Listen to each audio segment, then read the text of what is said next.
Hi. Do you need to buy yourself a strop, or do you think you can make one yourself and save yourself a load of money? Well, this video is all about leather strops and keeping your knife edge ready for action. It's also about saving a fair bit of money that could go towards your next knife.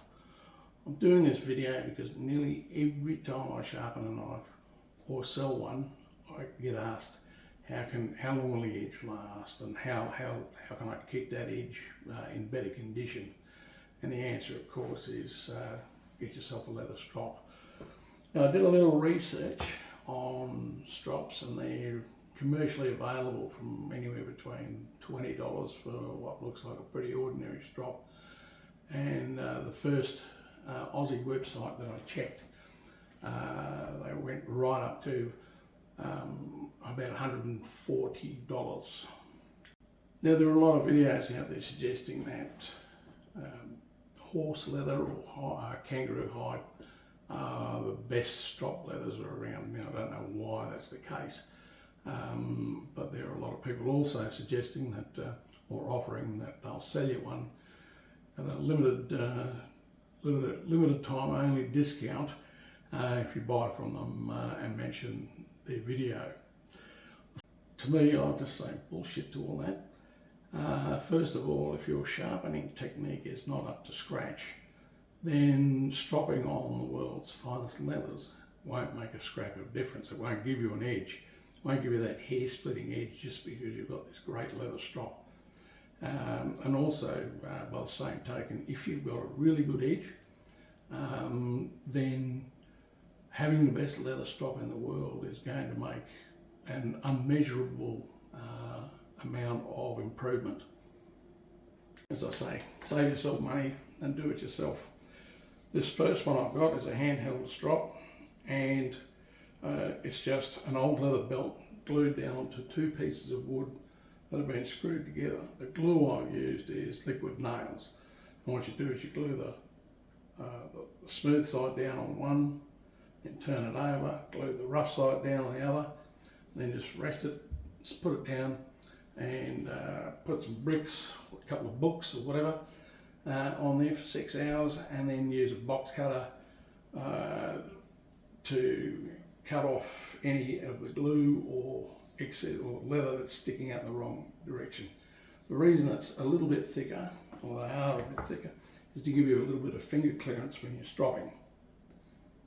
The next strop you could make is a bench strop like this one, and it's certainly no more complex than the first, although you will need to buy some leather hide. Now, I bought this piece of leather on eBay for about $20 posted, and there's enough leather there to make between 5 and 15 strops, just depending on how wide you make it. You've got to be just be careful to make sure that you get unpatterned leather, and you want it between 2 and 3 millimeters thick, or about 1/8 of an inch to 3/16 of an inch if you're living in the USA. That's it. Now you've got all the information you need to go into commercial production. Now, to use a strop, you can either put it on a bench like this one, hold it in your hand, and this one's really fancy. It's got a handle on it. All you're doing is you're going to burr. So presumably you've just been on the whetstone and you want to take off some burrs, and you're just going to wobble it backwards and forwards like that, and then gently. 12 strokes on either side, and once that's done, your edge should be ready to go. If your edge is not, if you don't have an edge there, then in that case, mate, you had better go back to the stones and work on your technique, and don't forget to watch my video on that too. I'll preempt your next question, is do I need a polishing compound, or well, you can pretty well suit yourself. The most popular is this green. Now, I don't know if this brand's available overseas, but this is just Josco. They're all green all around the world. Now you can put that on. I've never used, so I don't use polishing compound or the diamond paste, the gunny juice or whatever it is. Like I said, all the work happens on the whetstone. Only the refinement happens on your strop.